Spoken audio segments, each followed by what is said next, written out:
Struggling nurse donates blood to an emergency patient, only to learn he's a CEO. Single dad who comes back with a life-changing proposal. "Where's Carter? I need her now!" The sharp command cracked through the chaos of the emergency room like thunder, nearly drowning out the real thing outside. Rain pounded the windows in relentless sheets, the storm turning the night into a mess of howling wind and flashing lights. "I'm here." Nancy Carter's voice rose over the noise as she rushed around the corner, wiping her damp hands on her scrubs. Her blonde hair was tied back in a bun that had loosened over the course of her shift, soft strands falling around her face. Her blue eyes, rimmed with fatigue, still held a calm, unwavering light. Dr. Harris turned toward her, his brows furrowed beneath his rain-speckled glasses. "Trauma 1, male, mid-40s, massive internal bleeding from a car crash on the I-70. Blood type AB negative. We've got nothing in the bank." Nancy didn't hesitate. "I'm AB negative." "You just pulled a 36-hour shift. You can barely stand." "He might not live to see morning," she replied, already stepping toward the trauma bay. "I'll be fine." Dr. Harris paused, then nodded. "Prep her for draw, now." Inside Trauma 1, the scene was grim. The man on the stretcher was unconscious, skin ghostly pale against the blood-soaked sheets. Monitors beeped in warning tones as nurses swarmed around him. Rain dripped from the edge of the stretcher where the paramedics had wheeled him in without pause. His suit jacket had been cut open, revealing a crisp white shirt now darkened with blood. Nancy's eyes locked on the man's face as she sat down beside him, extending her arm. Strong jaw, high cheekbones, a faint scar beneath his chin. Even in this state there was something composed about him, as if the chaos around him had no claim. She looked away only when the nurse tapped her arm, tying the band and preparing the draw. "Here we go," the nurse said gently. "You sure about this?" Nancy nodded. "Let's do it." The needle slid in. She barely flinched. Minutes passed like hours. The room was all motion, compressions, suction, commands shouted and obeyed.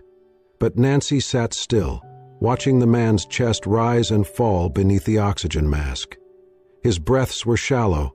His face, despite its calm, told a story she couldn't yet read, years of weight carried silently. Her vision blurred slightly, her head light from the donation. She pressed her free hand to the edge of the gurney to steady herself. Across the bed, Harris glanced at her, concern flashing in his eyes. "You holding up?" he asked. "I'm okay," she said softly. But the truth was, her body was screaming for rest. Her legs ached, her arms tingled. Every nerve felt like it was moving underwater. Still, she kept her gaze on the man's face. There was something about him. She didn't know his name. She didn't know where he had been going when his car flipped off the interstate, or why the paramedics looked at each other with something close to reverence when they loaded him in. But she knew one thing. She didn't want him to die. A nurse stepped beside her. "We've got enough. You can rest now." Nancy nodded slowly, letting them remove the needle. As the flow of her blood stopped, she leaned back against the chair. Her eyes, heavy as stone, remained fixed on the stranger's face. The machine stabilized. Barely. Dr. Harris let out a breath. "We might have bought him time." As they wheeled him toward surgery, Nancy sat alone for a moment, listening to the echo of retreating footsteps. The rain outside had softened into a gentle patter, like the world exhaling. She glanced down at the bandage on her arm, then over at the tray where a blood bag, full and warm, lay ready.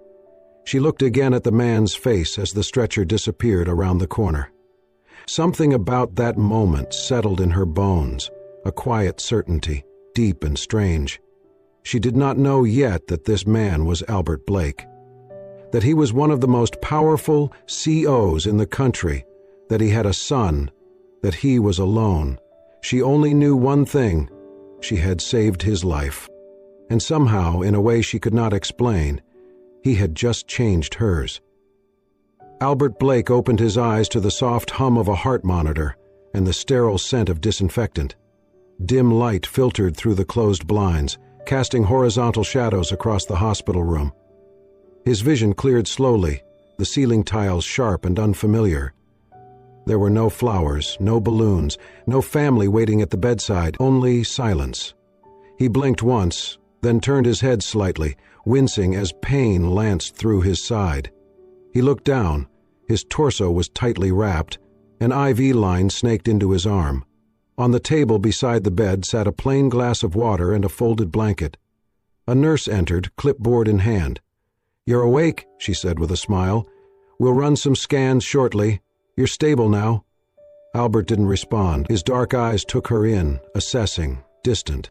She paused, waiting for a word, even a nod. Nothing. 3 days passed. No visitors, no conversations. Just the sound of rain, the buzz of machines, and Albert's unreadable expression. On the 4th morning, before the sun rose, he discharged himself. No grand gesture, no conversation with the staff. He simply signed the forms, dressed slowly, and walked out into the fading night, his tailored coat draped over his arm, his pace steady, his presence almost invisible. No one saw the man who'd saved 1,000 jobs, negotiated billion-dollar deals, or who carried a grief deeper than bone. Nancy Carter found out later during a shift change. "He left?" she asked the charge nurse, trying not to let her voice reveal the quiet disappointment blooming in her chest. The nurse shrugged. "Just walked out." Not a word. Nancy stood in the hallway for a moment, biting the inside of her cheek. She didn't expect thanks. That was never why she did what she did.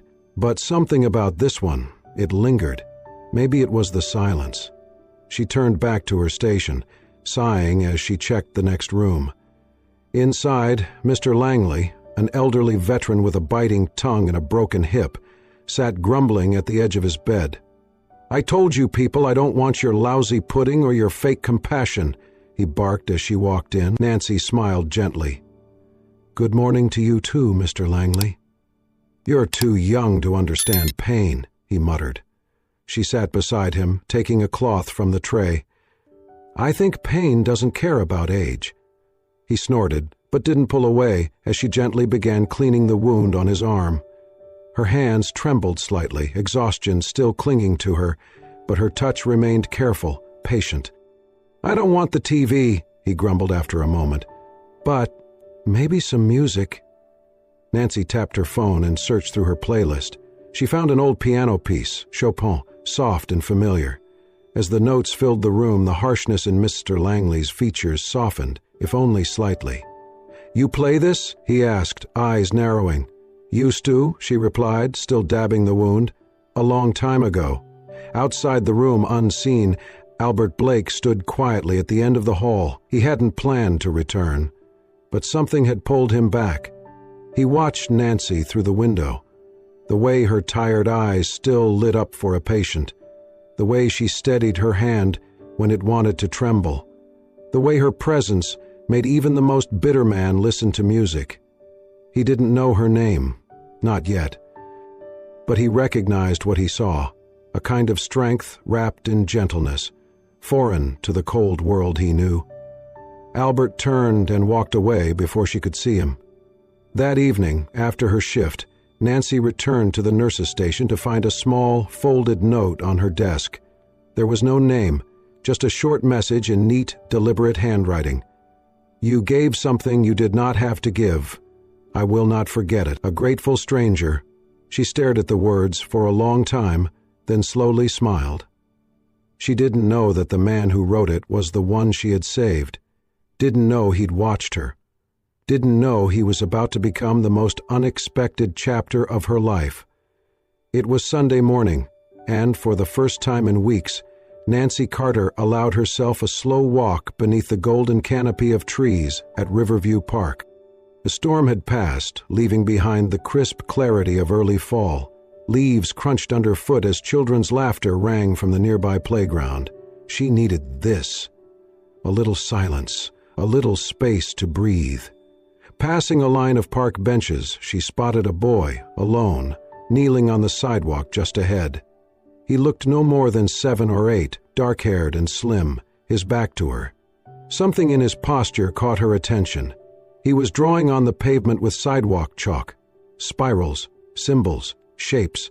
Not random, childish doodles, but intricate patterns. Detailed, repetitive, almost like— Nancy paused, her nurse's instinct whispering that something wasn't right. The boy suddenly dropped his chalk and froze. His breathing grew fast, erratic. His fingers curled into fists. His body began to rock. A few people nearby glanced his way, but didn't approach. Nancy knelt down a few feet behind him, careful not to touch. "Hey there," she said softly. "I really like your drawings." The boy didn't look up. His rocking intensified. "It's okay," she continued gently. "You're not in trouble. I just want to make sure you're all right." Still no response. But his hands loosened slightly. "I used to draw all the time with my little sister," she added. "She would have loved your colors." The boy turned his head slightly, just enough for her to see his eyes, wide, overwhelmed, but listening. Nancy slowly sat beside him, careful to keep a bit of space. She picked up a spare piece of chalk nearby and, without a word, began drawing a circle next to his last spiral. Then another and another. The boy stared. He picked up his chalk again, drew a line that connected their shapes. They sat like that for a few minutes, wordless but joined. It was then that Nancy noticed the tag on the boy's jacket. "Caleb." "Is your name Caleb?" she asked. He nodded once. "Are you here with someone?" His lips parted, but no sound came. He pointed vaguely toward the woods behind the playground. "Did you get separated?" Another nod. His hands began to twitch again, panic flickering across his face. Before Nancy could speak, a voice, hoarse, desperate, cut through the park. "Caleb!" A man emerged from the trees, sprinting across the grass. Tall, broad-shouldered. His shirt clung to him with sweat, and worry etched every line of his face. He dropped to his knees as soon as he reached the boy, wrapping his arms tightly around him. "Oh, thank God," he whispered. "I'm so sorry, buddy. I turned around for 1 second and—" His voice cracked. "I thought I lost you." Nancy stood back, giving them space. Her eyes moved to the man's face and froze. It was him, the man from the ER, Albert Blake. But this time, no machines, no monitors, just a father holding his son like the world depended on it. His eyes lifted and met hers. For a long moment, neither spoke. Nancy didn't say anything. She didn't ask why he had left the hospital without a word, or why he looked like someone who carried the weight of too many silent battles. She only smiled softly and knelt beside Caleb again. "He's all right," she said gently. "Just overwhelmed. He's incredibly bright." Albert blinked, still catching his breath. He does not talk to strangers." Nancy glanced at Caleb, who was now holding tightly to his father's coat. "He didn't have to," she said. "We drew instead." Albert looked down and noticed the chalk patterns surrounding them. He exhaled slowly, his features softening for the first time. "I'm sorry," he said at last, his voice low. "Thank you for staying with him." Nancy stood, brushing chalk dust from her hands. Any parent would have done the same. "No," Albert replied quietly. "They wouldn't have." Their eyes met again, this time longer. Nancy gave Caleb a small wave. "Take care, little artist." Then she turned to go, not waiting for anything more. Albert watched her retreat, his heart still racing. He had come to the park that morning hoping for a quiet walk with his son. Instead, he had run headlong into the woman who had saved his life, and somehow, in just minutes, she had calmed the storm in his son, too. 2 days after the encounter at the park, Nancy Carter was back at the hospital, finishing up paperwork, when her name came through the intercom. "Nurse Carter, you have a visitor in the main lobby." She glanced at the clock. Nearly 8 p.m. Curious and a bit hesitant, she walked down the corridor, pulling off her gloves as she went. In the lobby, standing by the large windows, with rain cascading behind him, was Albert Blake. He wasn't in a hospital gown this time. He wore a tailored navy coat, sleek slacks, polished shoes. His presence was sharp and composed, quiet authority wrapped in stillness. "Mr. Blake," she said, approaching slowly. He turned, meeting her eyes with the same unreadable calm. but this time something warmer flickered beneath it. "Please, call me Albert." Nancy nodded once. "What brings you here?" "I wanted to thank you properly," he said, then paused, "and ask you for something more." She tilted her head. "More?" He reached into his coat and handed her a business card, not a company one, but personal. "Tell my..." His name, his number, and address. "My son Caleb. He trusts you." "That's rare," he hesitated. "I've been looking for a private caregiver, not just medically trained, but someone patient, someone who sees him." Nancy blinked, surprised. "You want me to work for you?" "I want you to help him," Albert replied. "He's bright, kind, but the world moves too fast, too loud. He needs someone who can move at his pace. You did that without trying." Nancy looked down at the card. "It's a lot to ask." "I know," he said. "I'm offering full salary, flexibility, housing on site if you prefer, whatever makes it possible." She glanced up. "Housing?" Albert gave a small nod. "We live in Fairwood. It's quiet. You'd have your own space." Nancy considered it. She had grown used to solitude, her tiny apartment, her routines, but when she thought of Caleb's wide eyes, his chalk drawings, his gentle silence, something tugged at her. "I'll come," she said quietly, "but only because he needs someone." Albert's lips curved into the faintest smile. "I thought you might say that." Fairwood Estate was nothing like she expected. It wasn't a cold mansion or a sterile fortress.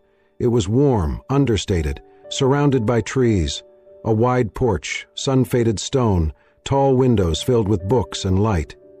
Nancy moved in that weekend. At first, everything was formal. Albert kept his distance, polite but measured.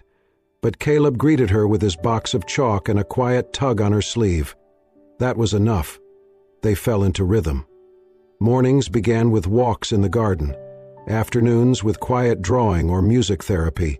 Evenings, Caleb sat beside her as she read aloud or helped him with word puzzles. Albert often lingered nearby, watching from doorways, listening without interrupting. One evening, Nancy found herself in the kitchen, fumbling through a cabinet. "You're out of Earl Grey," she muttered aloud. Without a word, Albert appeared at the doorway, handed her a steaming cup. She took a sip. It was perfect. 2 sugars, no milk. Exactly how she liked it. "You remembered?" she asked, surprised. Albert shrugged, a small smile tugging at his lips. "I noticed things." Later that week, Nancy discovered the estate's library. It was beautiful, floor-to-ceiling shelves, a velvet reading chair, and in the corner a black baby grand piano, dusty from disuse. One quiet night when the house was still, she sat down and lifted the lid. Her fingers trembled at first. Then the notes came. Soft, hesitant, then flowing.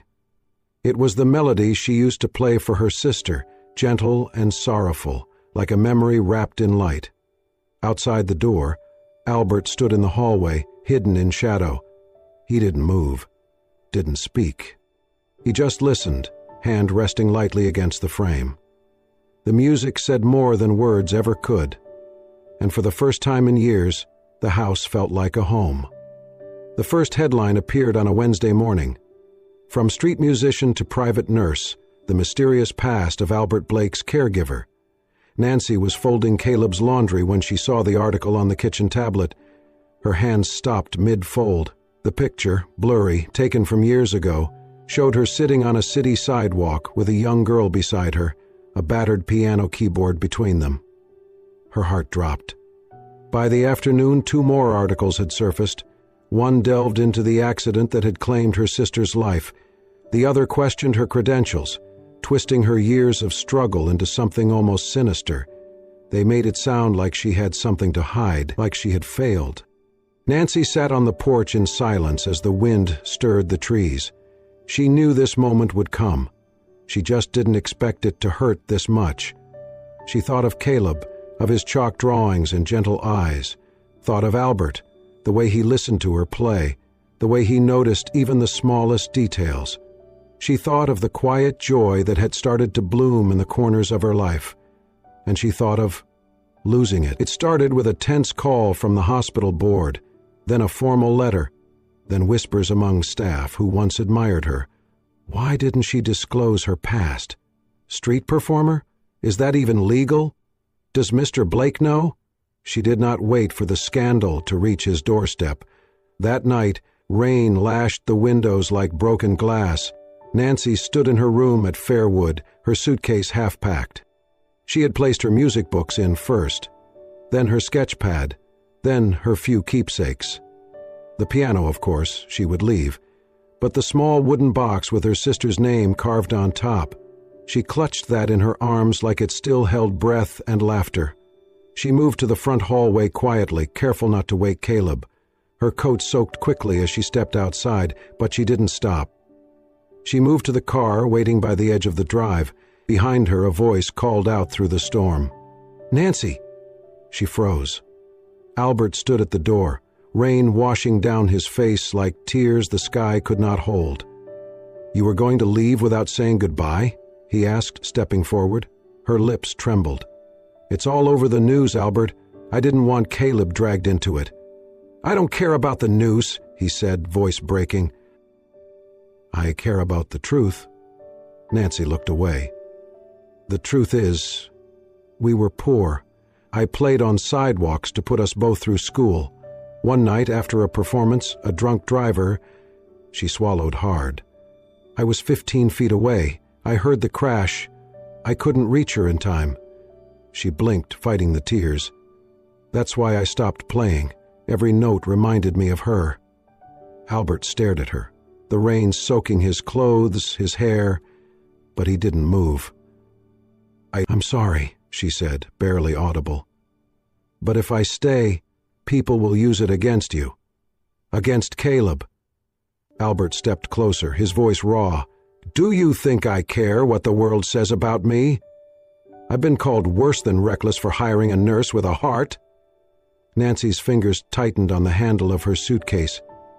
"You don't understand," she whispered. "You and Caleb, this place, it gave me peace. But I won't be the reason people come after you." She turned to go.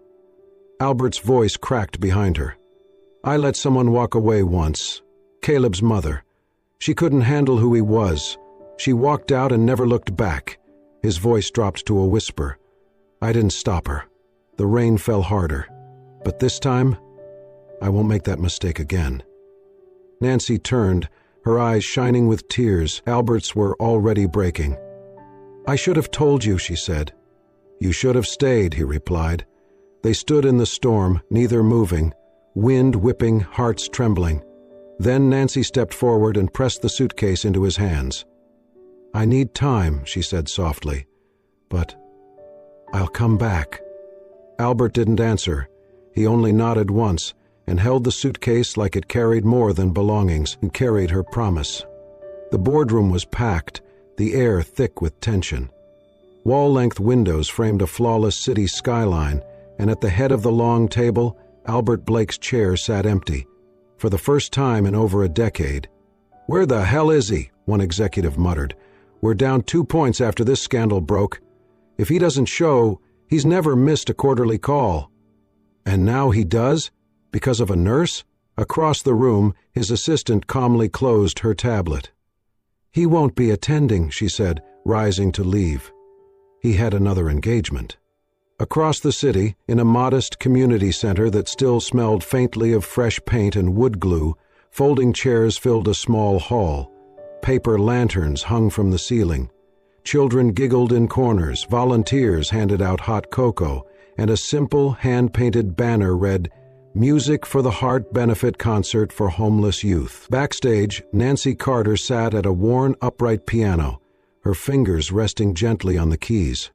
She took a breath, held it, then let it out slowly. This was her first public performance in years. She had no elegant gown, no concert hall. Just her sister's charm bracelet around her wrist, and her heart beating louder than the crowd beyond the curtain. She whispered under her breath, "This is for you, Lily." Then she played. Soft, uncertain at first, like a voice rediscovering itself. Then, stronger, more sure. The melody was something she had written years ago, back when dreams still felt safe.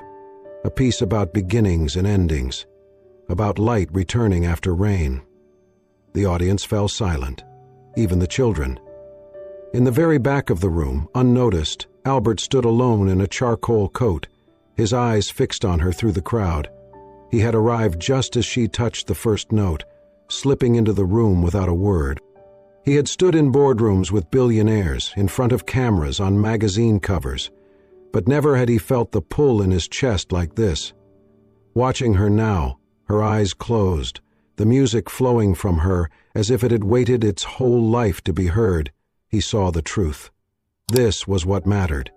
Not the press releases, not the market shares, not the whispered judgments of people who'd never fought for anything but their own comfort. Nancy's music wasn't just beautiful. It was brave. His vision blurred. He didn't wipe his eyes. He just listened and made his choice. After the concert, Nancy sat on the edge of the small stage, sipping lukewarm cocoa and thanking volunteers. Her fingers still tingled, half in disbelief. "Miss Carter?" A boy's voice called. She looked up and smiled as the little girl ran up to hug her knees. "That was magic," Nancy laughed, brushing hair out of the girl's eyes. "Thank you, sweetie." Then she saw him, standing at the back of the room, still, silent. Her heart stopped. Albert. He didn't walk toward her immediately. Instead, he waited, as if unsure whether he was allowed in her light again. Nancy rose slowly. They met halfway between the crowd and the shadows. "You weren't at the press conference," she said gently. "No," he replied. "I was here." "Your board won't like that," he shrugged. "They've survived worse." A pause. "I had a speech prepared," he continued. "Something polished, strategic. But I watched you play and—" He looked down. "I realized I don't want to live in a world that tells you not to be who you are." Nancy's breath caught. "You don't have to fix me, Albert." "I know," he said. "I just want to stand beside you." She looked at him then, not as her former patient, not as Caleb's father, but as a man who had finally seen what really mattered. "I'm not the same girl who used to play on the streets," she whispered. "No," he agreed. "You're stronger, and so am I." In the quiet of the hall, still echoing with the last notes of her music, their hands found each other. Not in grand declarations, but in quiet truth. The small local theater was filled to capacity, though it seated less than 200. A soft golden light warmed the walls, and the scent of freshly polished wood and wildflowers lingered in the air. A hand-lettered program sat on every seat. Nancy Carter, A Night of Healing Through Music, backstage. Nancy stood in front of a full-length mirror, smoothing the skirt of her navy blue dress. Her hair was pulled back softly, just enough to keep it out of her eyes. Around her wrist, her sister's charm bracelet. She closed her eyes and breathed. This was the first formal concert she had agreed to in almost a decade. No street corner, no hospital hallway. A real stage, a real audience, and a song that had waited in silence far too long. Her fingers trembled slightly as she stepped out beneath the spotlight. The applause welcomed her, but she barely heard it. She sat at the grand piano like it was a childhood friend. Then, without introduction, she began to play. It was Lily's favorite, a quiet melody, gentle as breath, notes that rose and fell like waves against memory. In the stillness of the theater, time bent, folding the past and the present together. Every note was a conversation, every pause a moment of sorrow and hope. By the time she reached the final chords, the entire room was silent. No coughs, no shuffling, only hearts listening. Nancy held the last note longer than written, letting it linger in the air like a goodbye and a beginning at once. Then she stood, bowed softly, and stepped into the shadows of the wings. But just before the curtain could fall, the house lights came up, and there, in the center aisle, stood Albert Blake, dressed simply in black, his expression calm but full. In his hand he held something small. At his side stood Caleb, his tiny fingers gripping his father's tightly. Nancy blinked, confused for a moment. until she saw Caleb begin to walk forward, slowly, carefully, toward her. She met them at the edge of the stage, stepping down the few steps in silence, her heart already racing. Caleb reached out his hand and opened it. Inside was a ring. Simple, elegant, a silver band with a tiny sapphire, the color of her eyes. Nancy looked up at Albert, tears stinging. He didn't kneel, he didn't speak. He just placed his hand over Caleb's gently and nodded. Everything was said in that gesture, in the trust, in the humility, in the love. Nancy knelt beside the boy, tears slipping down her cheeks. "Did you help him choose this?" she whispered. Caleb nodded, then whispered back, "Blue, like the chalk?" Nancy smiled through the tears. She stood, looked at Albert, and reached for his hand. "Yes," she said simply. No fanfare, no need for anything more. The theater erupted into applause, not for the music this time, but for the quiet, powerful union that had formed through blood, healing, and a symphony of hearts finding their way home. "Yes." The word barely left Nancy's lips before she was pulled into a hug, small arms wrapping tightly around her waist. "Caleb." He clung to her with a suddenness and strength that made her heart burst, and then, in the softest voice, trembling but certain, he whispered against her side, "I love you." Nancy froze. Tears welled instantly, flooding her vision. Slowly she bent down and cupped his face, nodding through the tears. "I love you too," she whispered. Albert stepped beside them, his eyes shining. Without a word, he placed a hand on both their shoulders. That one touch said everything. We're a family now, 1 year later. The old church building on Oak Street had been transformed. The pews were gone, replaced by bright rugs, shelves of instruments, and sunlight pouring through stained glass windows. At the front of the room, a chalkboard read, "Nancy Carter's School of Music and Expression, for every child, every heart." Children of all kinds filled the space, some in wheelchairs, some nonverbal, others simply quiet and curious. All were welcome. Nancy walked through the room with grace and joy, helping a boy with sensory headphones adjust his violin. A girl tapped out notes on a keyboard nearby, beaming with pride. In one corner, Caleb sat cross-legged, showing a new student how to use colored chalk to draw music on the floor. He had blossomed, no longer just surviving the world, but reaching into it, offering pieces of himself. Albert sat near the back, helping organize donations for the next community drive. His suit days were long behind him. He wore jeans and a faded t-shirt, his sleeves rolled up, laugh lines deeper, voice lighter. He had resigned from the CEO position 6 months ago. He never looked back.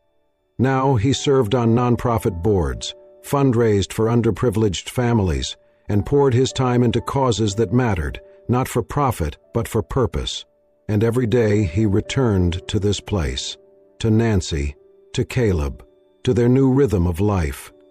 That evening, the sun dipped low over the hills, casting golden light through the window of their living room. In the corner sat an old upright piano, rescued from a school auction, slightly out of tune, but perfect. Nancy sat at the keys. Albert rested on the couch, Caleb beside him with a sketchbook in hand, humming along to the melody Nancy played. Her fingers danced, not with sorrow anymore, but with peace, with joy, with freedom. As the final notes settled into the room like a blessing, Albert crossed the room, leaned down and kissed the top of her head. "Dinner can wait," he murmured. "Play another." She looked up at him, smiling. "Only if you two sing this time," Caleb giggled, shaking his head. Albert gave a dramatic sigh. "Fine, but you'll regret it when I ruin your perfect harmonies." Nancy laughed, light and true.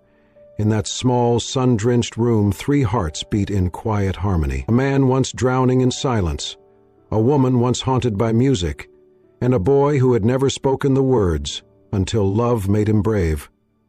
They had all been saved, not by blood, but by compassion, by understanding, by love.